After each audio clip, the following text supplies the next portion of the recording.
Hello everyone, welcome back to my YouTube channel. दोस्तों, उम्मीद करती हूँ आप सभी बहुत अच्छे होंगे और अपनी पढ़ाई में व्यस्त होंगे। तो आज हम लोग इंडियन ज्योग्राफी में जलप्रपात और झीलें, इनके महत्वपूर्ण वन लाइनर क्वेश्चन को देखने वाले हैं, जो एनसीईआरटी सार संग्रह महेश कुमार वर्णवाल जी की बुक से लिए हुए हैं, जो बहुत ही इंपॉर्टेंट होते हैं, जैसे कि आप सभी जानते हैं। तो आइए स्टार्ट करते हैं। पहला है, कर्नाटक में स्थित गोकक जलप्रपात किस नदी पर स्थित है? कर्नाटक में स्थित गोकक जलप्रपात किस नदी पर स्थित है? तो घाटप्रभा नदी पर स्थित है। घाटप्रभा नदी पर गोकक जलप्रपात स्थित है, जो कर्नाटक में है। कर्नाटक में गोकक जलप्रपात किस नदी पर स्थित है? घाटप्रभा नदी पर। अगला क्वेश्चन है, हुंडरू जलप्रपात किस नदी पर अवस्थित है? हुंडरू जलप्रपात किस नदी पर अवस्थित है? सुवर्ण रेखा या स्वर्ण रेखा नदी पर हुंडरू जलप्रपात स्थित है। सो मुरारी झील किस राज्य में स्थित है? तो सो मुरारी झील किस राज्य में स्थित है? तो लद्दाख में स्थित है। अगला क्वेश्चन है, जोग जलप्रपात किस नदी पर स्थित है? जोग जलप्रपात किस नदी पर स्थित है? तो शरावती नदी पर स्थित है जोग जलप्रपात। जोग फॉल्स कहाँ पे स्थित है? शरावती नदी पर स्थित है। अगला है, चिल्का झील उत्तरी सरकार तट पर उड़ीसा राज्य में स्थित है। चिल्का झील कहाँ स्थित है? तो उत्तरी सरकार तट पर उड़ीसा राज्य में स्थित है चिल्का झील। चलिए आगे बढ़ते हैं। भारत के किस जलप्रपात को नियाग्रा जलप्रपात के नाम से भी जाना जाता है? भारत के किस जलप्रपात को नियाग्रा जलप्रपात के नाम से भी जाना जाता है? चित्रकूट जलप्रपात, जिसकी ऊंचाई 29 मीटर है, जिसे भारत का नियाग्रा भी कहा जाता है। नियाग्रा जलप्रपात के नाम से भी जाना जाता है चित्रकूट जलप्रपात को। चित्रकूट जलप्रपात छत्तीसगढ़ राज्य में इंद्रावती नदी पर स्थित है। चित्रकूट जलप्रपात कहाँ स्थित है? तो छत्तीसगढ़ राज्य में इंद्रावती नदी पर स्थित है चित्रकूट जलप्रपात। अगला है, भारत की सबसे बड़ी कृत्रिम झील कौन सी है? भारत की सबसे बड़ी कृत्रिम झील है गोविंद सागर झील। कौन सी झील है भारत की सबसे बड़ी कृत्रिम झील? गोविंद सागर झील। अगला क्वेश्चन है, भारत में खारे पानी की सबसे बड़ी अंतःस्थलीय झील कौन सी है? भारत की खारे पानी की सबसे बड़ी अंतःस्थलीय झील कौन सी है? सांभर झील, जो कि राजस्थान में स्थित है। और अगर मैं पूछूं, भारत की मीठे पानी की सबसे बड़ी झील कौन सी है, जो कहाँ स्थित है? तो भारत में मीठे पानी की सबसे बड़ी झील है वुलर झील, जो जम्मू कश्मीर में स्थित है। और भारत में खारे पानी की सबसे बड़ी झील सांभर झील राजस्थान, मीठे पानी की झील वुलर झील जम्मू कश्मीर। चलिए आगे बढ़ते हैं। दूध सागर जलप्रपात पश्चिमी घाट में गोवा और कर्नाटक की सीमा पर मांडवी नदी पर स्थित है। दूध सागर जलप्रपात पश्चिमी घाट में गोवा और कर्नाटक की सीमा पर मांडवी नदी पर स्थित है। अगला है, भारत में स्थित प्रमुख जलप्रपातों के नाम हैं और उनकी नदियों के नाम है। आइए देख लेते हैं। जलप्रपात है, पहला है दूध सागर जलप्रपात, जो कि मांडवी नदी पर है और राज्य कौन से राज्य में स्थित है? तो गोवा और कर्नाटक की सीमा पर स्थित है। दूध सागर जलप्रपात मांडवी नदी पर स्थित है, गोवा और कर्नाटक की सीमा पर। धुआंधार जलप्रपात नर्मदा नदी पर स्थित है, जबलपुर मध्य प्रदेश में। नोहकालिकई जलप्रपात, ये भी नर्मदा नदी पर स्थित है, मेघालय में। अमृतधारा या देवधारा जलप्रपात, यह हसदेव नदी पर स्थित है, छत्तीसगढ़ के कोरिया में। केंदई जलप्रपात, ये भी हसदेव नदी पर है, छत्तीसगढ़ में। दुग्धधारा जलप्रपात, ये नर्मदा नदी पर है, मध्य प्रदेश में स्थित है। और हुंडरू जलप्रपात सुवर्ण रेखा नदी या स्वर्ण रेखा नदी पर स्थित है, रांची झारखंड में है। जोग या गढ़सुप्पा जलप्रपात शरावती नदी पर है, जो कि कर्नाटक में स्थित है। शिव समुद्रम जलप्रपात कावेरी नदी पर स्थित है, कर्नाटक में। कपिल धारा जलप्रपात, ये नर्मदा नदी पर स्थित है, अनूपपुर मध्य प्रदेश में। चित्रकूट जलप्रपात इंद्रावती नदी पर स्थित है, बस्तर छत्तीसगढ़ में। जोन्हा या गौतम धारा जलप्रपात, यह राढ़ू नदी पर स्थित है, रांची झारखंड में। चूलिया जलप्रपात, यह चंबल पर स्थित है, राजस्थान में। आगे बढ़ते हैं। धुआंधार जलप्रपात मध्य प्रदेश के जबलपुर में किस नदी पर स्थित है? धुआंधार जलप्रपात मध्य प्रदेश के जबलपुर में किस नदी पर स्थित है? तो नर्मदा नदी पर स्थित है धुआंधार जलप्रपात। वाशुधारा जलप्रपात किस नदी पर स्थित है? वाशुधारा जलप्रपात अलकनंदा नदी पर स्थित है। वाशुधारा जलप्रपात कहाँ स्थित है? कौन सी नदी पर स्थित है? अलकनंदा नदी पर स्थित है। पुलिकट झील भारत के दो राज्यों आंध्र प्रदेश तथा तमिलनाडु की सीमा पर स्थित है। आंध्र प्रदेश तथा तमिलनाडु की सीमा पर कौन सी झील स्थित है? ऐसा क्वेश्चन पूछा जा सकता है। तो आंध्र प्रदेश और तमिलनाडु की सीमा पर पुलिकट झील स्थित है। आगे बढ़ते हैं। भारत की मीठे पानी की सबसे बड़ी झील कौन सी है? वुलर झील, जम्मू कश्मीर। और खारे पानी की सबसे बड़ी झील है सांभर झील, राजस्थान। आगे कुछ भारत की प्रमुख झीलों के बारे में दिया हुआ है, जिसे हम लोग देख लेते हैं। झील है वेम्बनाड झील, कहाँ स्थित है? केरल में स्थित है। चिल्का झील उड़ीसा में स्थित है। चिल्का झील कहाँ स्थित है? उड़ीसा में स्थित है। राजसमंद झील है जो कि राजस्थान में स्थित है। राजसमंद झील राजस्थान में स्थित है। पुलिकट झील तमिलनाडु एवं आंध्र प्रदेश में स्थित है। पुलिकट झील कहाँ स्थित है? तमिलनाडु व आंध्र प्रदेश की सीमा पर स्थित है पुलिकट झील। सात ताल झील यह उत्तराखंड में स्थित है। सात ताल झील उत्तराखंड में स्थित है। अष्टमुड़ी झील केरल में स्थित है। अगला है फतेह सागर राजस्थान में स्थित है। डल झील जम्मू कश्मीर में स्थित है। शेषनाग झील जम्मू कश्मीर में स्थित है। और लोकटक झील यह मणिपुर में स्थित है। फतेह सागर झील राजस्थान में है। डल झील जम्मू कश्मीर में है। शेषनाग झील जम्मू कश्मीर में है। लोकटक झील मणिपुर में स्थित है। सांभर झील राजस्थान में स्थित है। जिडवाना झील यह भी राजस्थान में स्थित है। अगला है राकसताल यह उत्तराखंड में स्थित है। कोलेरू झील आंध्र प्रदेश में स्थित है। कोलेरू झील कहाँ स्थित है? आंध्र प्रदेश में स्थित है। रूपकुंड झील यह उत्तराखंड में स्थित है। रूपकुंड झील उत्तराखंड में स्थित है। फुलहर झील उत्तर प्रदेश में स्थित है। देवताल झील यह उत्तराखंड में स्थित है। हमीरसर यह गुजरात में स्थित है। उदय सागर झील यह राजस्थान में स्थित है। नागिन झील जम्मू कश्मीर में स्थित है। नागिन झील कहाँ स्थित है? जम्मू कश्मीर में स्थित है। लोनार झील महाराष्ट्र में स्थित है। पेरियार झील ये केरल में स्थित है। पेरियार झील केरल में स्थित है। सूरजकुंड हरियाणा में स्थित है। जयसमंद राजस्थान में है। वुलर झील जम्मू कश्मीर में है। मानसबल जम्मू कश्मीर में स्थित झील है। हुसैन सागर झील तेलंगाना में स्थित है। तो ये थे कुछ प्रमुख झीलों के नाम और उनसे संबंधित राज्य। चलिए आगे बढ़ते हैं। अगला है महाराष्ट्र में स्थित लोनार झील ज्वालामुखी क्रिया से निर्मित झील का उदाहरण है। महाराष्ट्र में स्थित जो लोनार झील है वह ज्वालामुखी क्रिया से निर्मित झील क्रेटर झील का एक उदाहरण है। अगला है जल संसाधन, सिंचाई एवं नहरों के बारे में वन लाइनर क्वेश्चन। तो आइए इन्हें भी देख लेते हैं। भारत में जल संसाधन के स्रोत, भारत में जल संसाधन के कौन कौन से स्रोत हैं? तो धरातलीय जल हैं जो पृष्ठीय जल भी कहलाते हैं, भूमिगत जल या भौम जल, वायुमंडलीय जल और महासागरीय जल। भारत में जल संसाधन के चार प्रमुख स्रोत हैं, धरातलीय जल, भूमिगत जल, वायुमंडलीय जल और महासागरीय जल। आइए इनके वन लाइनर क्वेश्चन को भी देख लेते हैं। सिंचित क्षेत्रफल की दृष्टि से भारत का विश्व में कौन सा स्थान है? सिंचित क्षेत्रफल की दृष्टि से भारत का विश्व में कौन सा स्थान है? तो प्रथम स्थान है। सिंचित क्षेत्रफल की दृष्टि से भारत का विश्व में प्रथम स्थान है। अगला है भारत के किस राज्य में सर्वाधिक सिंचाई नलकूपों द्वारा होती है? भारत के किस राज्य में सर्वाधिक सिंचाई नलकूपों द्वारा होती है? उत्तर प्रदेश में। उत्तर प्रदेश राज्य एक ऐसा राज्य है जहां सर्वाधिक सिंचाई नलकूपों के द्वारा होती है।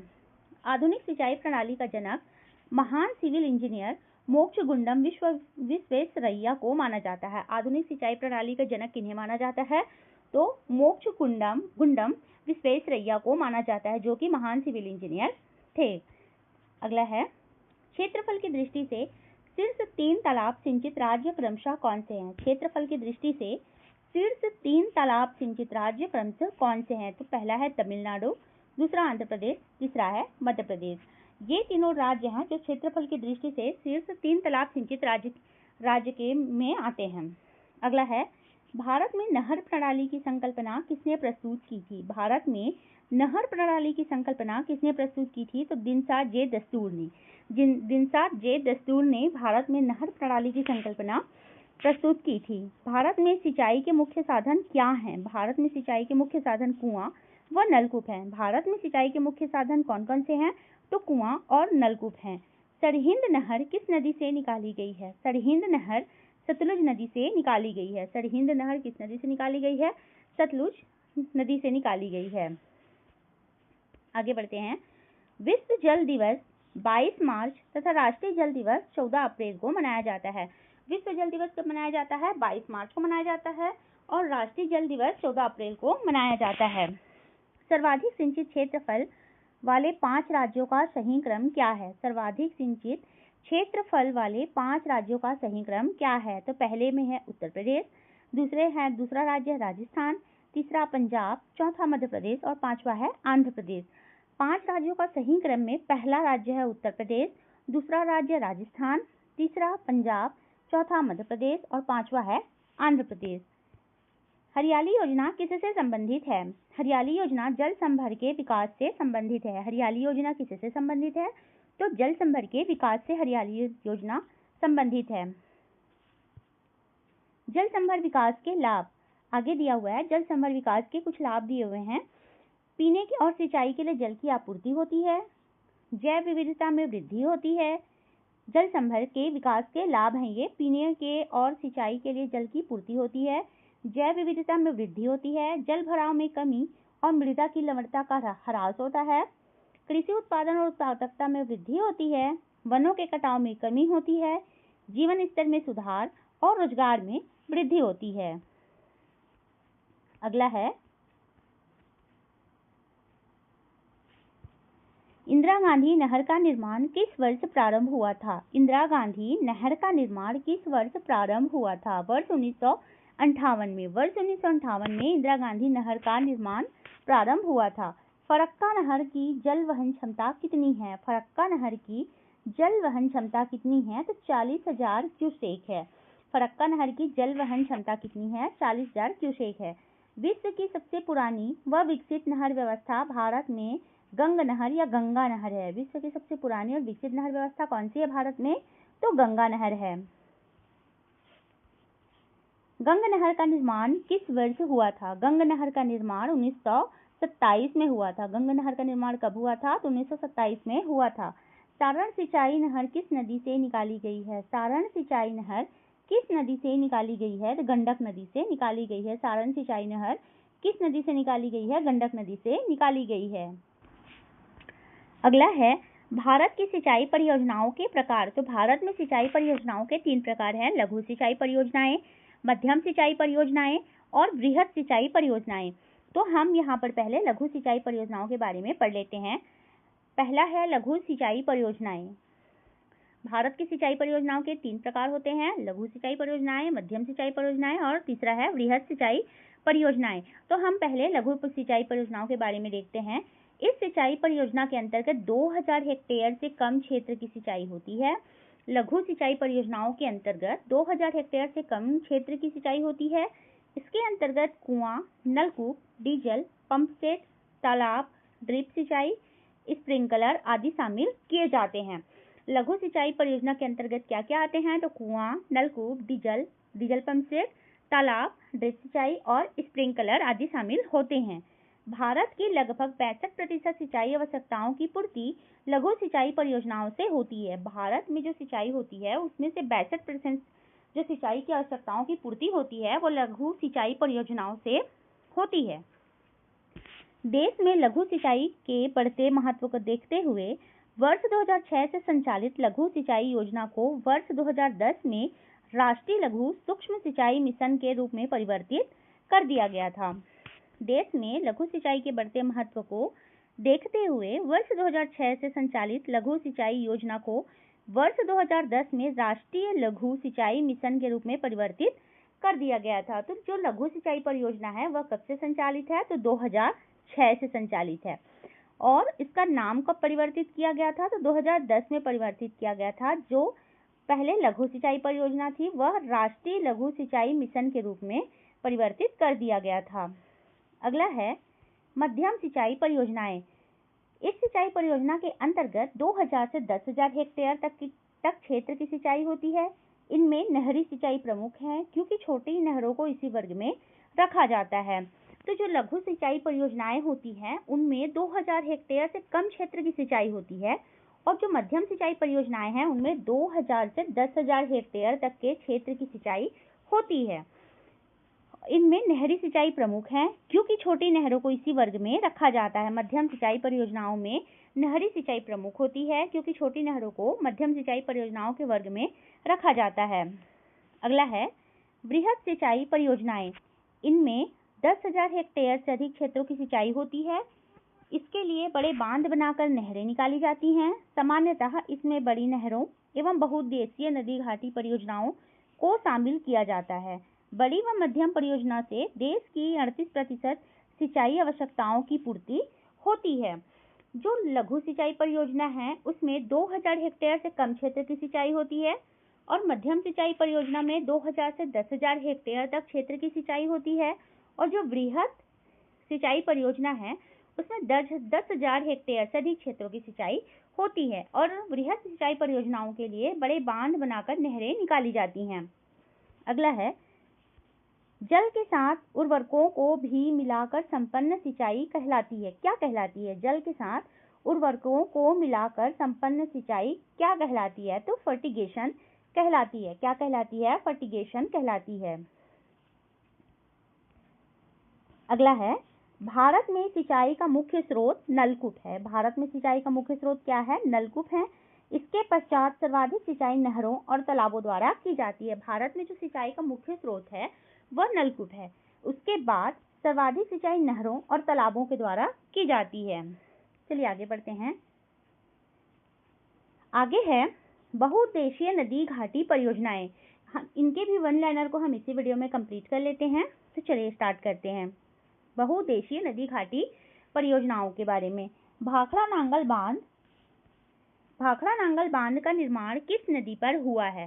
भाखड़ा नांगल बांध का निर्माण किस नदी पर हुआ है? तो सतलज नदी पर हुआ है। अगला है, भाखड़ा नांगल किन राज्यों की एक संयुक्त परियोजना है? तो भाखड़ा नांगल जो बांध है वह हरियाणा, पंजाब तथा राजस्थान की एक संयुक्त परियोजना है। भाखड़ा नांगल बांध किन किन राज्यों की संयुक्त परियोजना है? हरियाणा, पंजाब तथा राजस्थान की। सरदार सरोवर परियोजना से लाभान्वित होने वाले राज्य कौन कौन से हैं? सरदार सरोवर परियोजना से लाभान्वित होने वाले राज्य हैं गुजरात, महाराष्ट्र, मध्य प्रदेश एवं राजस्थान। सरदार सरोवर परियोजना से कौन कौन से राज्यों को लाभ होता है? तो गुजरात, महाराष्ट्र, मध्य प्रदेश और राजस्थान, ये 4 राज्य हैं जिन्हें सरदार सरोवर परियोजना से लाभ प्राप्त होता है। अगला है, दामोदर परियोजना में कौन से राज्य सम्मिलित हैं? तो दामोदर परियोजना में कौन कौन से राज्य सम्मिलित हैं? पश्चिम बंगाल और झारखंड, ये 2 राज्य हैं जो दामोदर परियोजना में शामिल राज्य हैं। अगला है, सरदार सरोवर बांध से सर्वाधिक लाभ गुजरात राज्य को है जबकि सबसे कम लाभ मध्य प्रदेश को है। सरदार सरोवर परियोजना से 4 राज्य लाभान्वित होते हैं, गुजरात, महाराष्ट्र, मध्य प्रदेश और राजस्थान, जिसमें गुजरात जो राज्य है उसको सर्वाधिक लाभ प्राप्त होता है जबकि सबसे कम लाभ मध्य प्रदेश को प्राप्त होता है। ओंकारेश्वर परियोजना किस नदी पर स्थित है? ओंकारेश्वर परियोजना नर्मदा नदी पर स्थित परियोजना है। अगला क्वेश्चन है, हीराकुंड बांध किस राज्य में है? हीराकुंड बांध किस राज्य में है? ओडिशा में स्थित है। हीराकुंड बांध ओडिशा राज्य में स्थित है। भारत का सबसे पुराना जल शक्ति उत्पादन केंद्र कौन सा है? तो भारत का सबसे पुराना जल शक्ति उत्पादन केंद्र शिव समुद्रम है। भारत का सबसे पुराना जल शक्ति उत्पादन केंद्र कौन सा है? शिव समुद्रम है। अगला है, तपोवन और विष्णुगढ़ जल विद्युत परियोजनाएं किस राज्य में स्थित है? तपोवन और विष्णुगढ़ जल विद्युत परियोजनाएं उत्तराखंड में स्थित है। तपोवन और विष्णुगढ़ जल विद्युत परियोजनाएं कहाँ स्थित है? उत्तराखंड में स्थित है। नागार्जुन सागर परियोजना किस नदी पर निर्मित है? नागार्जुन सागर परियोजना कृष्णा नदी पर स्थित है। नागार्जुन सागर परियोजना कृष्णा नदी पर स्थित है। अगला है, नागार्जुन सागर परियोजना किन 2 राज्यों में स्थित है? तो नागार्जुन सागर परियोजना किस नदी पर है? कृष्णा नदी पर स्थित है। और किन 2 राज्यों के मध्य स्थित है? तो आंध्र प्रदेश और तेलंगाना के मध्य स्थित है। बहुउद्देशीय पोलावरम सिंचाई परियोजना ओडिशा, छत्तीसगढ़, आंध्र प्रदेश एवं तेलंगाना राज्यों के मध्य विवादित है। जो बहुउद्देशीय पोलावरम सिंचाई परियोजना है वो 4 राज्यों के मध्य विवादित है, ओडिशा, छत्तीसगढ़, आंध्र प्रदेश और तेलंगाना। इन 4 राज्यों के मध्य विवादित है बहुउद्देशीय पोलावरम सिंचाई परियोजना। गांधी सागर बांध किस परियोजना का भाग है? गांधी सागर बांध किस परियोजना का भाग है? चंबल परियोजना का भाग है गांधी सागर बांध। जवाहर सागर बांध किस राज्य में स्थित है? जवाहर सागर बांध राजस्थान में स्थित है। टिहरी बांध उत्तराखंड में किस नदी पर निर्मित किया गया है? टिहरी बांध उत्तराखंड में स्थित है और किस नदी पर निर्मित किया गया है? तो भागीरथी नदी पर निर्मित किया गया है। तिलैया, मैथान एवं बेल पहाड़ी बांध किस नदी पर निर्मित है? तिलैया, मैथान और बेल पहाड़ी बांध किस नदी पर निर्मित है? तो बराकर नदी पर निर्मित है। किस नदी पर है? बराकर नदी पर निर्मित है। दामोदर घाटी निगम की स्थापना किस वर्ष हुई थी? दामोदर घाटी निगम की स्थापना वर्ष 1948 में की गई थी। सतलुज नदी पर बनाए गए हिमाचल बांध का मुख्य उद्देश्य भाखड़ा बांध में आने वाली तलछट मिट्टी को रोकना था। जो सतलुज नदी पर बनाए गए हैं हिमाचल बांध, उसका मुख्य उद्देश्य क्या था? तो भाखड़ा बांध में आने वाली तलछट मिट्टी को रोकना ही था हिमाचल बांध का मुख्य उद्देश्य। भारत में प्रथम जल विद्युत संयंत्र की स्थापना कहाँ की गई थी? भारत में प्रथम जल विद्युत संयंत्र की स्थापना कहाँ की गई थी? तो दार्जिलिंग में प्रथम जल विद्युत संयंत्र की स्थापना की गई थी।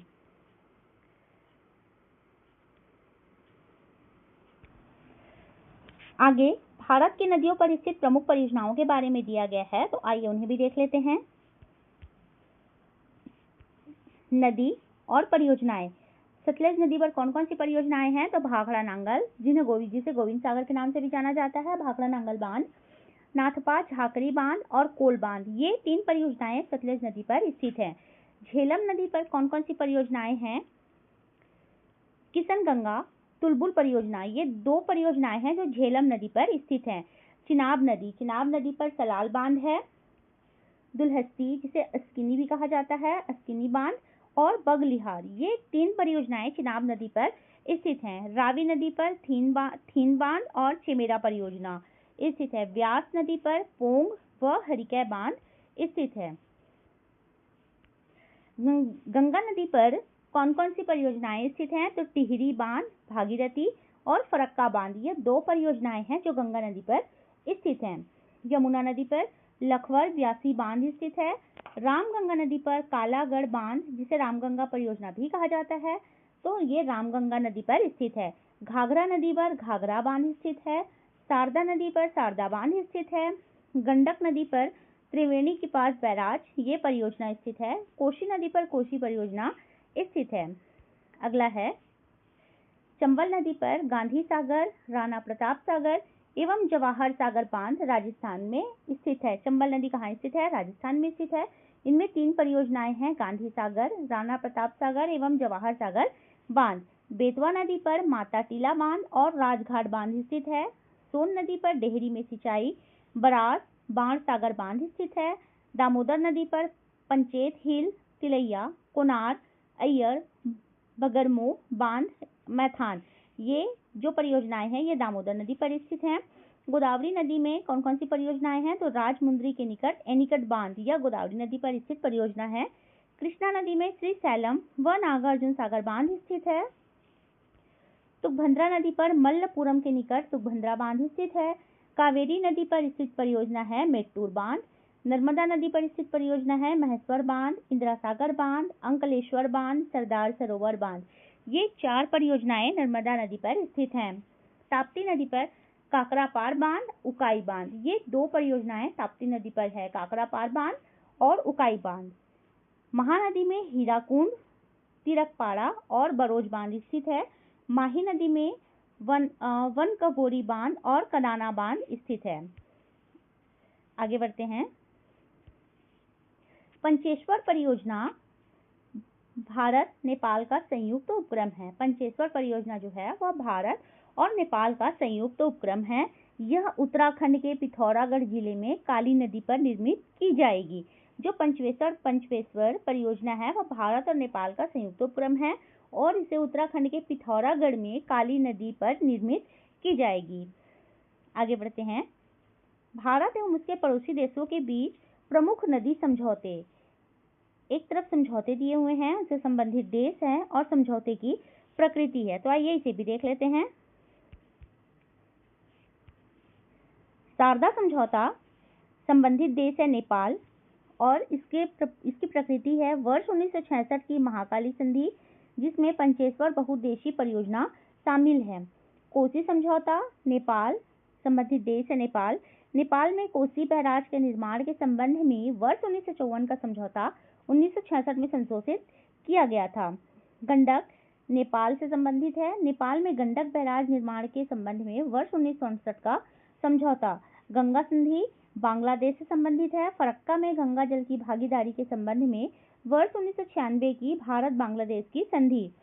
सिंधु नदी तंत्र, झेलम, चिनाब, रावी, व्यास, सतलुज एवं इनकी सहायक नदियां, ये पाकिस्तान से संबंधित है। सिंधु नदी तंत्र के जल के सार्थक एवं संतोषजनक उपयोग के लिए सिंधु नदी जल 1960 में समझौता हुआ था। अगला है जलढाका, चुक्खा, ताला, मांगदेछू आदि जल विद्युत परियोजनाएं कहाँ स्थित है? तो ये भूटान में है। भारत के सहयोग से निर्मित जल विद्युत परियोजनाएं हैं जलढाका, चुक्खा, ताला और मांगदेछू, ये भूटान में स्थित हैं। महाकाली संधि भारत और नेपाल के मध्य वर्ष 1996 में हुई थी। महाकाली संधि किन किन दो देशों के मध्य हुई थी? तो भारत और नेपाल के मध्य हुई थी। कब हुई थी? 1996 में हुई थी। तेलुगु गंगा परियोजना किन राज्यों की संयुक्त परियोजना है? तेलुगु गंगा परियोजना तमिलनाडु, आंध्र प्रदेश तथा कर्नाटक, इन 3 राज्यों की संयुक्त परियोजना है तेलुगु गंगा परियोजना। अगला है मयूराक्षी परियोजना किस राज्य में स्थित है? मयूराक्षी परियोजना पश्चिम बंगाल में स्थित है। मयूराक्षी परियोजना किस राज्य में है? पश्चिम बंगाल में स्थित परियोजना है। कालपोंग जल विद्युत परियोजना कहाँ अवस्थित है? कालपोंग जल विद्युत परियोजना अंडमान एवं निकोबार द्वीप समूह में स्थित है। कालपोंग जल विद्युत परियोजना कहाँ स्थित है? अंडमान एवं निकोबार द्वीप समूह में। जवाहरलाल नेहरू ने बहुउद्देशीय नदी घाटी परियोजनाओं को आधुनिक भारत के मंदिर की संज्ञा दी थी। जवाहरलाल नेहरू ने क्या कहा था? तो जवाहरलाल नेहरू ने कहा था बहुउद्देशीय नदी घाटी परियोजना आधुनिक भारत के मंदिर के बराबर है। अगला है अलमट्टी बांध। अलमट्टी बांध किस नदी पर निर्मित है? तो अलमट्टी बांध कृष्णा नदी पर निर्मित है। भारत का सबसे पुराना जल विद्युत स्टेशन कौन सा है? भारत का सबसे पुराना जल विद्युत स्टेशन सिद्रापोंग असम में स्थित है। सबसे पुराना जल विद्युत स्टेशन कौन सा है? सिद्रापोंग, जो कि असम में स्थित है। भारत राष्ट्रीय जल परियोजना नदियों को जोड़ने के लिए कोसी मेची, कोसी और घाघरा नदी पर है। गंडक गंगा, घाघरा यमुना नदी पर है। ये भारत की राष्ट्रीय जल परियोजना है। नदियों को जोड़ने के लिए जो जल परियोजनाएं स्थित की गई हैं वो हैं शारदा और यमुना, गंगा, दामोदर और सुवर्ण रेखा नदी को जोड़ती है। महानदी गोदावरी, गोदावरी और कृष्णा नदी, केन, बेतवा, पार्वती, काली सिंध और चंबल नदी को जोड़ने के लिए। पार ताप्ती नर्मदा जल परियोजना है दमन गंगा और पिंजाल नदी को जोड़ने के लिए। बेदती और वर्धा, नेत्रवती और हेमावती को जोड़ने के लिए। आगे बढ़ते हैं। किशन गंगा परियोजना किस राज्य में स्थित है? किशन गंगा परियोजना जम्मू कश्मीर में स्थित परियोजना है। मेजा बांध जो कि राजस्थान में है का निर्माण किस नदी पर हुआ है? तो कोठारी नदी पर हुआ है। मेजा बांध का निर्माण किस नदी पर हुआ है? कोठारी नदी पर हुआ है। मेजा बांध किस राज्य में स्थित है? तो राजस्थान में स्थित है। बगलिहार पन विद्युत परियोजना किस राज्य में स्थित है? बगलिहार पन विद्युत परियोजना किस राज्य में स्थित है? जम्मू कश्मीर में स्थित विद्युत परियोजना है बगलिहार पन विद्युत परियोजना। सुइल नदी परियोजना किस राज्य में स्थित है? सुइल नदी परियोजना हिमाचल प्रदेश में स्थित परियोजना है। बहुउद्देशीय परियोजनाएं सिंचाई के अतिरिक्त पेयजल आपूर्ति, बाढ़ नियंत्रण, जल विद्युत उत्पादन, नदी नहर परिवहन और पर्यटन आदि अनेक दृष्टि से महत्वपूर्ण है। बहुउद्देशीय परियोजनाएं सिंचाई के अतिरिक्त पेयजल आपूर्ति, बाढ़ नियंत्रण, जल विद्युत उत्पादन, नदी नहर परिवहन और पर्यटन आदि अनेक दृष्टि से महत्वपूर्ण है। कल्पसर परियोजना किस राज्य में अवस्थित है? तो गुजरात में स्थित है। कल्पसर परियोजना कहाँ स्थित है? गुजरात में स्थित है। तीस्ता जल विद्युत परियोजना किस राज्य में स्थित है? सिक्किम में स्थित है तीस्ता जल विद्युत परियोजना। दुलहस्ती जल विद्युत स्टेशन किस नदी पर निर्मित किया गया है? तो दुलहस्ती जल विद्युत स्टेशन चिनाब नदी पर निर्मित किया गया है। आगे बढ़ते हैं। तुंगभद्रा परियोजना आंध्र प्रदेश और कर्नाटक की संयुक्त परियोजना है जो मल्लपुरम के निकट तुंगभद्रा नदी, कृष्णा की जो सहायक नदी है, पर स्थित है। तुंगभद्रा परियोजना आंध्र प्रदेश और कर्नाटक की संयुक्त परियोजना है जो मल्लपुरम के निकट तुंगभद्रा नदी पर स्थित है। यह दक्षिण भारत की सबसे बड़ी बहुउद्देशीय नदी घाटी परियोजना है। कावेरी नदी के जल बंटवारे का विवाद किन राज्यों के मध्य है? कावेरी नदी के जल बंटवारे का विवाद तमिलनाडु, कर्नाटक, केरल तथा पुडुचेरी, इन 4 राज्यों के मध्य है कावेरी नदी के जल बंटवारे का विवाद। अगला है विभिन्न राज्यों के मध्य कावेरी जल का विभाजन। तमिलनाडु 419 टीएमसी, और कर्नाटक को मिला है 270 टीएमसी, केरल को मिला है 30 टीएमसी और पुदुचेरी को मिला है 7 टीएमसी। टीएमसी मीन्स होता है 1000 मिलियन क्यूबिक। चलिए आगे बढ़ते हैं। और इस वीडियो का लास्ट क्वेश्चन है ये, जो नदियां हिमालय निर्माण के पूर्व से ही प्रवाहित होती आ रही हैं उन्हें पूर्ववर्ती नदियां कहते हैं। जो नदियां हिमालय निर्माण के पहले से ही प्रवाहित होती आ रही हैं उन्हें पूर्ववर्ती नदियां कहते हैं। तो चलिए दोस्तों, आज की वीडियो में बस इतना ही। मिलते हैं नेक्स्ट वीडियो में नए टॉपिक के साथ। और अगर आपको मेरा ये वीडियो पसंद आए तो वीडियो को लाइक कीजिएगा, हमारे चैनल को सब्सक्राइब कीजिएगा और अगर वीडियो में कोई कमी हो तो कमेंट बॉक्स में कमेंट करके प्लीज़ बताइएगा।